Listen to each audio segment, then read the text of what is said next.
Bom, vamos começar mais uma bateria de solução de exercícios do capítulo 28, volume 3, do livro de Física do Halley, oitava edição. Bom, agora a gente vai resolver os exercícios 34 e 44. Vamos começar pelo 34. Exercício 34 é um exercício que tem a ver com aquela ideia de partícula com movimento circular. Eu vou ler o problema para a gente poder saber do que ele se trata. Uma fonte injeta um elétron de velocidade v, ele diz em módulo, né? Igual a 1,5 vezes 10 a sétima metros por segundo, em uma região onde existe um campo magnético uniforme B de 1,0 vezes 10 a menos 3 Tesla. A velocidade do elétron faz um ângulo θ de 10 graus com o campo, com a direção do campo magnético. Determine a distância d entre o ponto de injeção e o ponto em que o elétron cruza novamente a linha de campo que passa pelo ponto de injeção.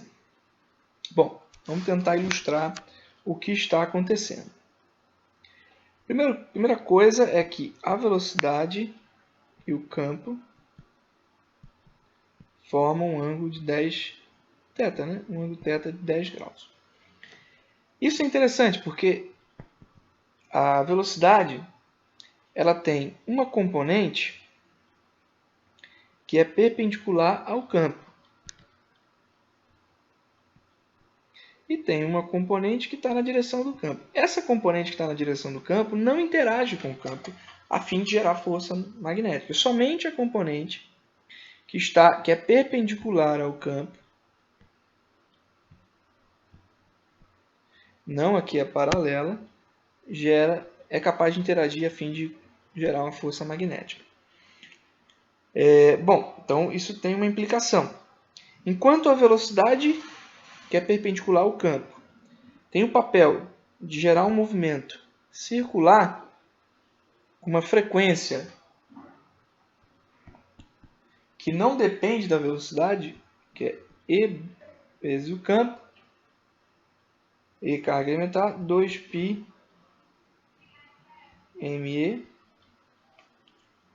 Enquanto a frequência tem esse papel,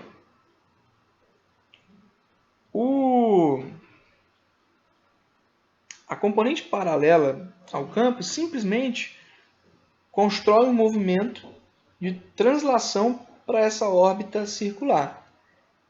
De maneira que a composição dos dois movimentos vai gerar um efeito parecido com esse que eu vou desenhar. Essa é a direção do feixe, velocidade. O campo ele forma 10 graus com essa velocidade. E aí você tem algo nesse contexto aqui. Você tem um movimento que é assim.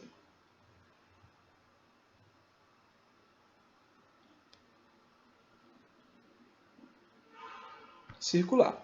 Essa distância aqui é a distância que nós estamos procurando, a distância d. Ela é a distância que a partícula percorre com a direção... Opa! Vou me corrigir aqui. O campo não está nessa direção aqui. O campo, na verdade, ele está nessa direção.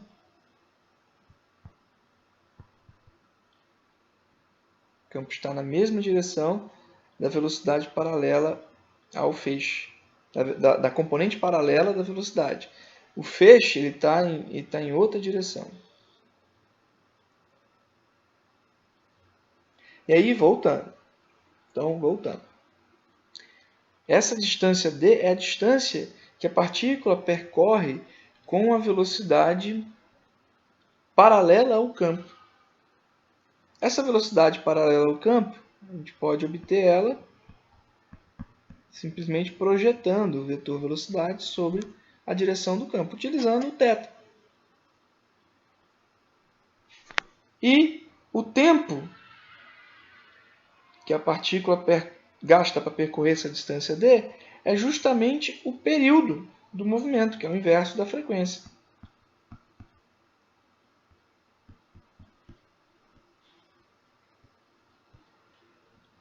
Ou seja, conceito básico de cinemática, a distância será igual à velocidade vezes o tempo que você se deslocou com aquela velocidade. Então isso será v cosseno de θ 2πme.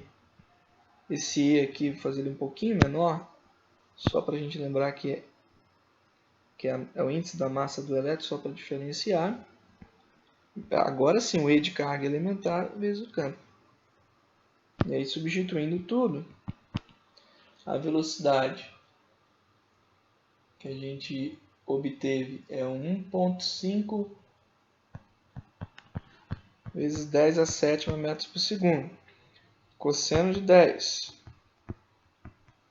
graus, 2π.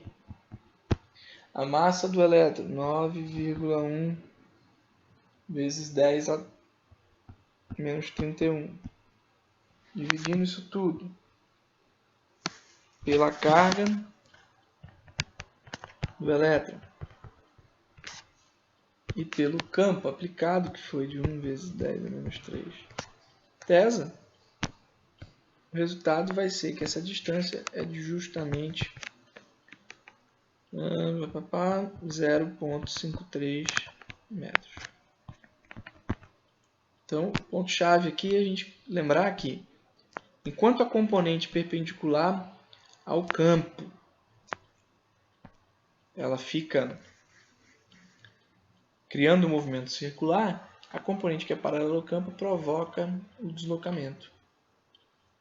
Provoca justamente o movimento, translação da órbita circular.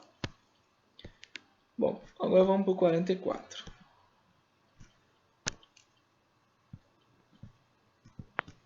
Exercício 44, vou ler ele mais uma vez para a gente poder se situar do que se trata.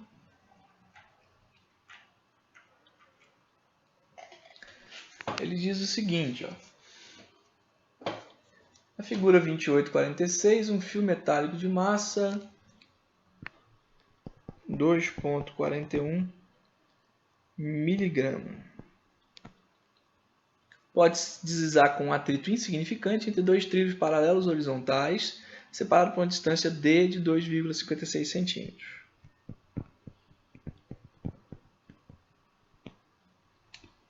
O conjunto está em uma região onde existe um campo magnético uniforme de módulo 56,3 militesla.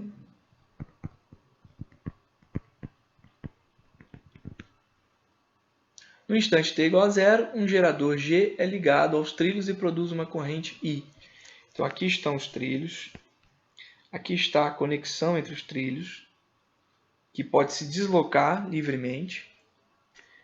E aí você tem o gerador G conectado. Existe um campo saindo da folha e uma corrente nessa direção, assim, circundando esse circuito que acabou de ser construído com o trilho. Perceba que se o trilho se desloca, o circuito aumenta. Mas tudo bem. Então essa corrente, de acordo com a figura que está nessa direção que a gente desenhou, ela tem um valor de 9,13 mA. No fio e nos trilhos, mesmo quando o fio está em movimento.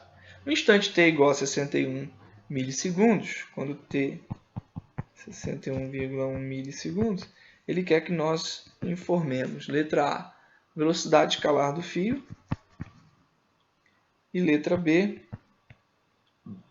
o sentido do movimento do fio, para a esquerda ou para a direita.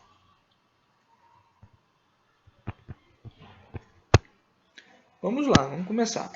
Olha, como você tem uma corrente e tem um campo magnético na região, nós sabemos que o fio ele sente uma força magnética que é igual a I L B.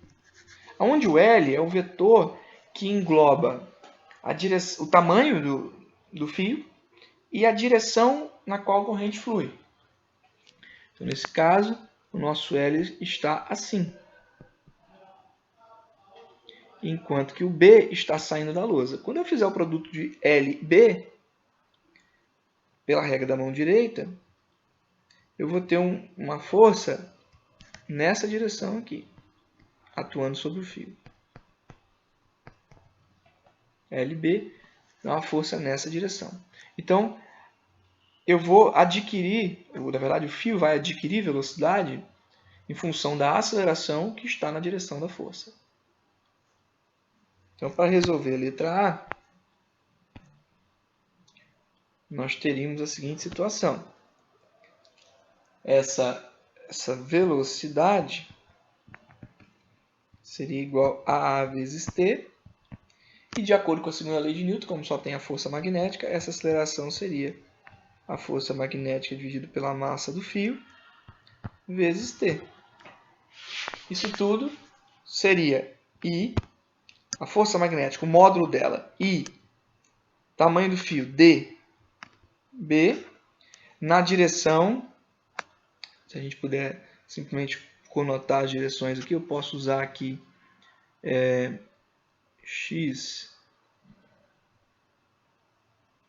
ou melhor, X, Y, Z, nós teríamos uma força magnética na direção menos J. Só para a gente ter os vetores. Menos J. E a massa é a massa do fio.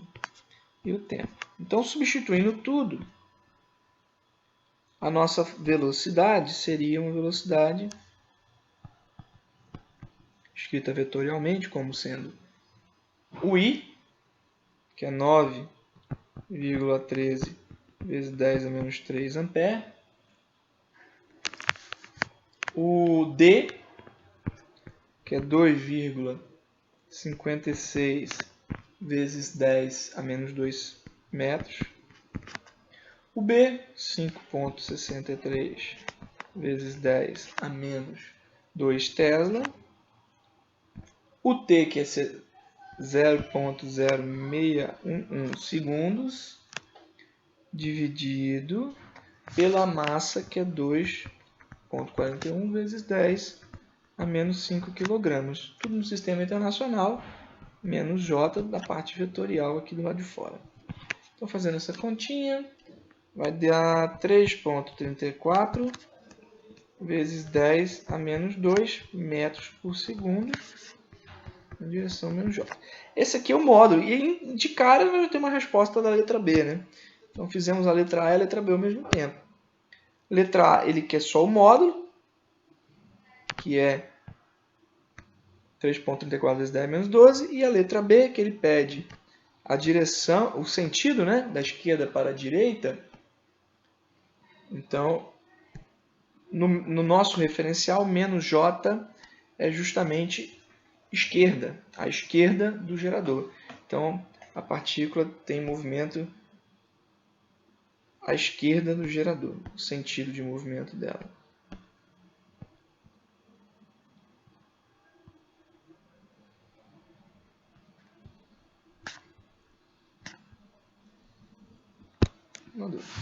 Bom, a gente finaliza a nossa transmissão. Agradeço aí, por favor, a atenção. Deixem seu like aí no vídeo e se inscrevam no canal.